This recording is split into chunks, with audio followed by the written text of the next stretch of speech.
You all right? Yes. No, you are all left.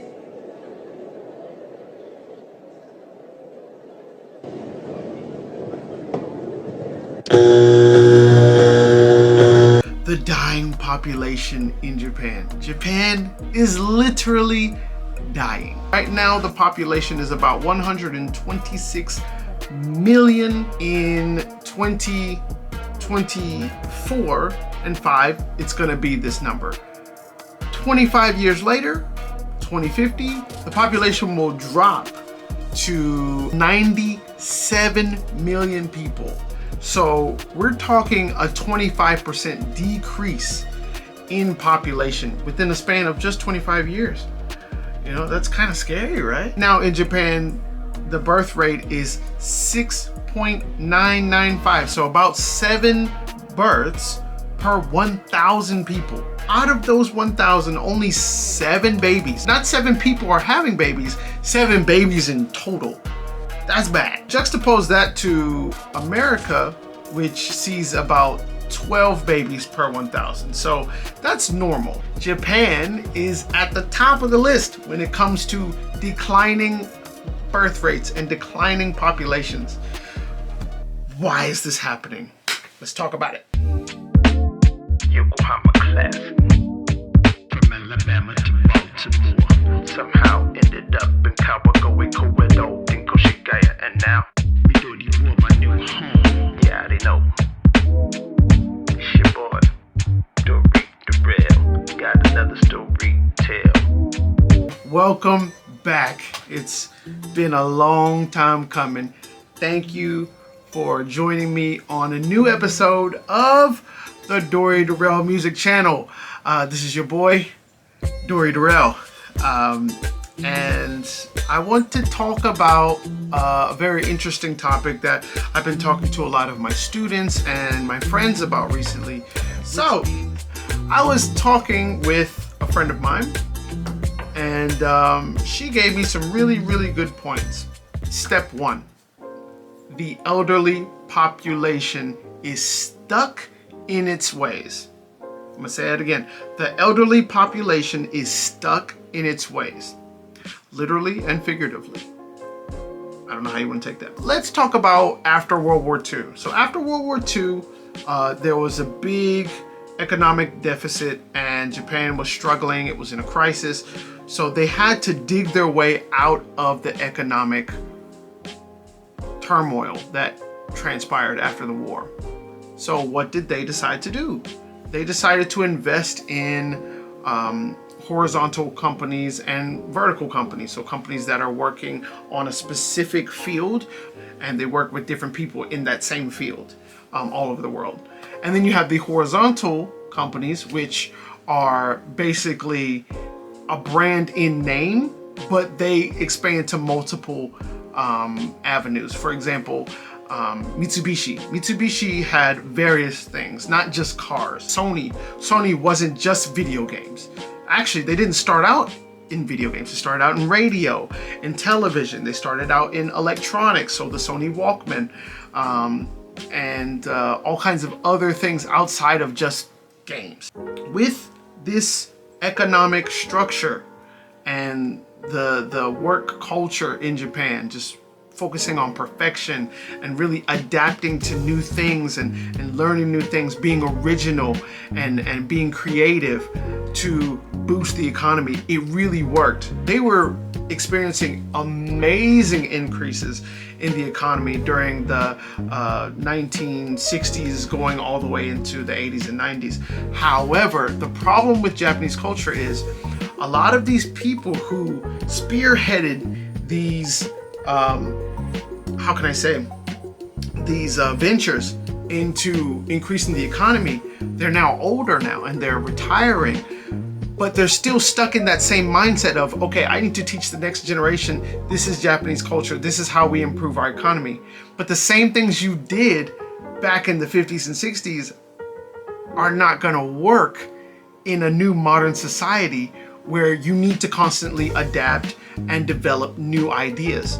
So a lot of the young people that are in companies have new and innovative ideas, but the people that are owning those companies are still stuck in the 50s, and they believe that the ways that they created, which were new and innovative at that time, can still sustain the Japanese economy into this modern time, which is illogical. Stop it. Get some help. Why is the population decreasing? Because you have an elderly population stuck in those ways, teaching the younger people about old ways, so the economy can't really develop. Nobody wants what Japan is offering. There's some companies that require employees to submit floppy disks for interviews, floppy disks for their portfolios and things. No one uses that anymore. No one uses fax machines anymore. No one uses pagers anymore. But in Japan, they still use those old devices because they're stuck in those old-minded ways. And it's holding back the economy, which in doing so leads into step number 2 of the decline. Step number 2 is low salaries. So because of this poor mindset of economy, poor mindset of innovation, it's affecting the economy to the point where the salaries are so low. When I first came to Japan, my first salary was about 22 man every month as an assistant language teacher, or ALT. So that is 220,000 yen, or roughly in American dollars, I would say around, let's do a quick Google, yen to US, oh my gosh, $1,475. $1,475. That's crazy. So that's not enough to live. Even when you go to the States, that's not enough to live. When you translate that to Japanese money, that's still not enough to live. Because that goes into step 3. The taxes. The taxes. So when you have the low salaries from step 2, it trickles down into the high taxes because the young people have to pay for taxes to take care of the elderly people who have these old mindsets. So they're getting old, they're retiring, they're still stuck in the ways of the old system, teaching young people old systems that don't work, so they can't make money, but yet they have to pay these taxes to take care of the old people because elderly need assistance. They need to be in nursing homes, they need financial support before they pass on. Shanghai, I'm going to pronounce right. Kanagawa. This is creating a huge problem because there's not enough young people to support the elderly. So the taxes are increasing so that they can get the money that they need to support these elderly people. And it's very lopsided.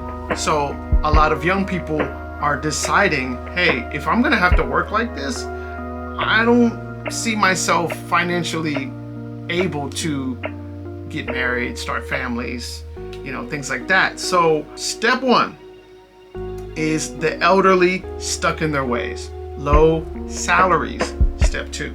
High taxes, step 3. Now, let's go into step 4.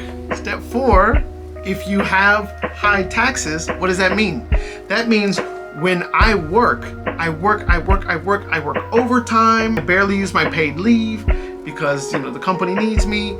I get promoted and then I have more work, so I can't really, take time off, but I'm working so hard, and as soon as I get my paycheck, what happens? It gets taken away by those taxes and insurance and all that. So get married. Why would I get married? I have to pay money for a ring. I have to pay money for the ceremony. And when I get married, what's gonna happen? I have to take care of another mouth now. What if, my wife decides to work part-time or just stop working in general? I have to take care of her now. If a woman says, I wanna be the breadwinner, I wanna work, that means the husband, might just do part-time work or freelance work or stay at home. There's a lot of stay-at-home dads in Asia now. That trend is growing. So it's very lopsided. Both the man and woman usually work full-time in order to sustain a salary that is comfortable and suitable for living together. So, step 4 is no marriage. If people aren't getting married, then what happens? Low birth rates. Because if I'm not going to get married, then I'm not going to have children. Why would I have children and not be married? Okay, so people who are not having children are usually comfortable living life.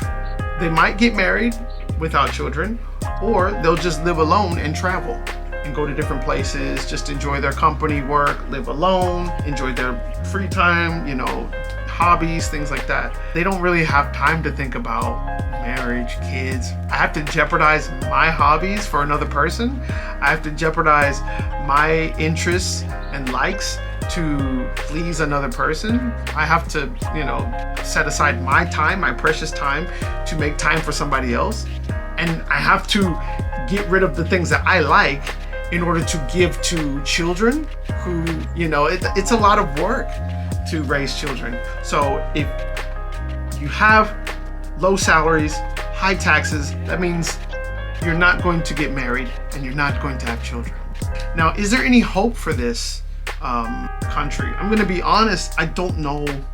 I don't know if there is a solution right now. A lot of government policies are being tossed around in the government in Japan right now to try to encourage people to get married and to have families in Japan, but as of right now, nothing's really sticking.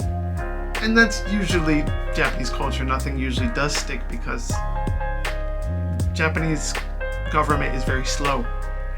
Just like the population of elderly people. They're very slow because they don't really know what's best. And at their old age, they often go back and forth. And they're very fickle, wishy-washy, and they don't really know what's best for the country. So if this doesn't change, if there's not a drastic change in which the young people decide to take over the government, decide to take over the businesses and implement new strategies, new ideas, new investments, then this country is going to be, it will not be Japan anymore. It'll be a different country because the population is decreasing so rapidly. If you are Christian, definitely pray for this country, pray for its safety, and pray that this problem gets solved. And even if you're not Christian, I highly, suggest that you take the time to research about Japan before coming here, because it's not easy to live here.